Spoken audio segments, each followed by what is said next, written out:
BJP के लोग जो सोचते हैं कि परिणाम उनके पक्ष में होगा, किसी भी कीमत पर इस लोकसभा के चुनाव में परिणाम बीजेपी के पक्ष में नहीं होगा। ये जितने रत्न मिल रहे हैं दे आर पॉलिटिकली मोटिवेटेड, राजनीति से प्रेरित हैं। बीजेपी के लोग चाहे जो वहाँ पे प्रस्तुत करें, किसान परेशान हैं। लोकसभा चुनाव के मद्देनज़र सियासी सरगर्मी काफ़ी तेज़ है और ऐसे में समाजवादी पार्टी भी बदली हुई रणनीति के साथ इस चुनाव में उतरी हुई है। पार्टी के प्रमुख रणनीतिकार राज्यसभा सांसद रामजीलाल सुमन जी हमारे साथ हैं। क्या देख रहे हैं सर? एक तरफ नरेंद्र मोदी, दूसरी तरफ इंडी गठबंधन। अब आप कैसे देख रहे हैं, क्योंकि लगातार अब नामांकन का जो दौर है वो भी शुरू।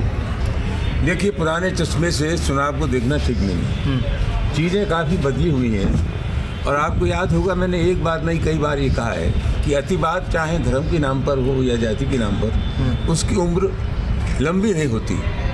जनता घूम फिर के फिर उन्हीं मुद्दों पर आ गई है और आज जब ग्रामीण अंचल में शहर में हम दौरा कर रहे हैं तो लोगों में जन आक्रोश है, सामाजिक समीकरण टूट रहे हैं। जो परंपरागत वोट था बीजेपी का वो बिखर रहा है। मैं निश्चित रूप से कह सकता हूँ कि बीजेपी के लोग जो सोचते हैं कि परिणाम उनके पक्ष में होगा, किसी भी कीमत पर इस लोकसभा के चुनाव में परिणाम बीजेपी के पक्ष में नहीं होगा। आप कह रहे हैं कि परिणाम पक्ष में नहीं होगा। बीजेपी तो कह रही है 400 पार का नारा दे रही है। ये 400 पार बीजेपी का ही कॉन्फिडेंस है या इसे ओवर कॉन्फिडेंस देख रही है समाजवादी पार्टी? नहीं, ये फालतू हवाबाजी है, इसका कोई आधार नहीं है, कोई औचित्य भी नहीं है। कुल मिलाकर के आप देखेंगे पूरे पश्चिमी उत्तर प्रदेश में रिवोल्ट है और जो परंपरागत जातियाँ बीजेपी का आधार हुआ करती थी उनमें जन विद्रोह है। भारतीय जनता पार्टी के लोग गलतफहमी का शिकार हैं। 400 कहें या 500 कहें, 1000 कहते हैं, इतनी लोकसभा की संख्या है, उससे दूने भी जीत सकते हो आंकड़ों में तो। लेकिन ज़मीनी हकीकत ये है कि बीजेपी चुनाव हारेगी। आपका मजबूत साथी राष्ट्रीय लोकदल, जो नल से समाजवादी पार्टी भी वोटों की फसल सींचती थी, उसको भी उन्होंने छीन लिया है। तो पश्चिमी उत्तर प्रदेश में सर आप कह रहे हैं कि विद्रोह है, जातिगत जो वोट है कंसोलिडेट था वो बिखर रहा है, लेकिन उन्होंने जाटों को और बाकी जातियों को भी साथ व्यक्तियों के जाने से वोट नहीं जाता।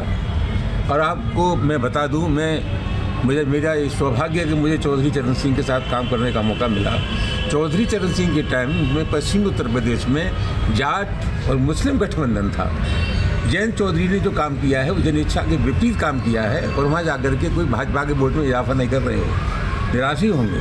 चरण सिंह जी को जो भारत रत्न का ऐलान मिला है सर, तो क्या लग रहा है कि वो भावनात्मक तौर पर जाट कहीं ना कहीं बीजेपी के साथ जुड़ रहे हैं? किस तरह से देखते हैं आप? ये कोई मतलब नहीं है, भारत रत्न दिया गया, हम इसका स्वागत करते हैं, लेकिन ये जितने रत्न मिल रहे हैं दे आर पॉलिटिकली मोटिवेटेड, राजनीति से प्रेरित हैं।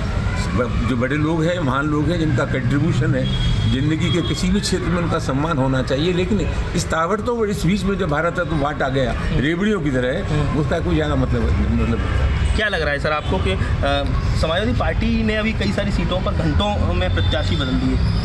ये जो कन्फ्यूजन है, इस चीज़ को आप कैसे देखते हैं? ये कहीं ना कहीं सही फैसले नहीं हो पा रहे हैं, इससे कहीं नुकसान तो नहीं हो रहा है? ये कोई कन्फ्यूजन नहीं है। जब हम सोचते हैं कि 1 दिन बाद, 2 दिन बाद, 3 दिन बाद हमको लगा कि फलां लोकसभा क्षेत्र से फलां उम्मीदवार बेहतर साबित हो सकता है, अच्छा लग सकता है, तो हमने उम्मीदवार बदल दी। इसमें कौन सी बात है? सर सवाल ये है कि सर आप हमेशा ये कहते हैं कि मुद्दों के आधार पर राजनीति होनी चाहिए। विपक्ष अगर मुद्दों के आधार पर राजनीति करेगा तो बीजेपी का सफाया हो जाएगा। तो इस बार ऐसे कौन से मुद्दे लेकर आप जनता के बीच में जा रहे हैं, क्योंकि ये लगातार चुनाव प्रचार बहुत तेज़ी से चल रहा है? देखिए, आंकड़े कुछ भी कहें, सरकार आंकड़ों से नहीं चलती, सरकार जनता के भरोसे से चलती है। बीजेपी के लोग चाहे जो वहाँ पे प्रस्तुत करें, किसान परेशान हैं। तमाम समय आंदोलन किया किसानों ने, MSP की कानूनी गारंटी होनी चाहिए। किसान परेशान हैं, इनकी कोई परीक्षा ऐसी नहीं है जिसका पेपर लीक न हुआ हो। नौजवानों को रोज़गार नहीं मिल रहा है, आरक्षण खत्म किया जा रहा है। समाज का कोई वर्ग ऐसा नहीं है जो वर्ग इनसे खुश हो। और मैं निश्चित रूप से कह सकता हूँ कहीं न कहीं मुद्दे हावी हैं जातीय धर्म पर चुनाव में। आगरा की बात की है, आगरा में 2 लोकसभा हैं और पूरी जिम्मेदारी सर आपके कंधों पर है। प्रत्याशी आपके रिकमेंडेशन से ही बनाए गए। क्या लग रहा है इस बार, क्या लग रहा है? क्योंकि समाजवादी पार्टी के लिए आगरा एक कमज़ोर कड़ी रही है। दोनों ही सीटों पर समाजवादी पार्टी और गठबंधन के प्रत्याशी बेहतर प्रदर्शन करेंगे। भविष्य बताएगा कि चुनाव परिणाम क्या होंगे, लेकिन मैं आशान्वित हूँ कि निश्चित रूप से दोनों जगह बहुत अच्छा प्रदर्शन होगा।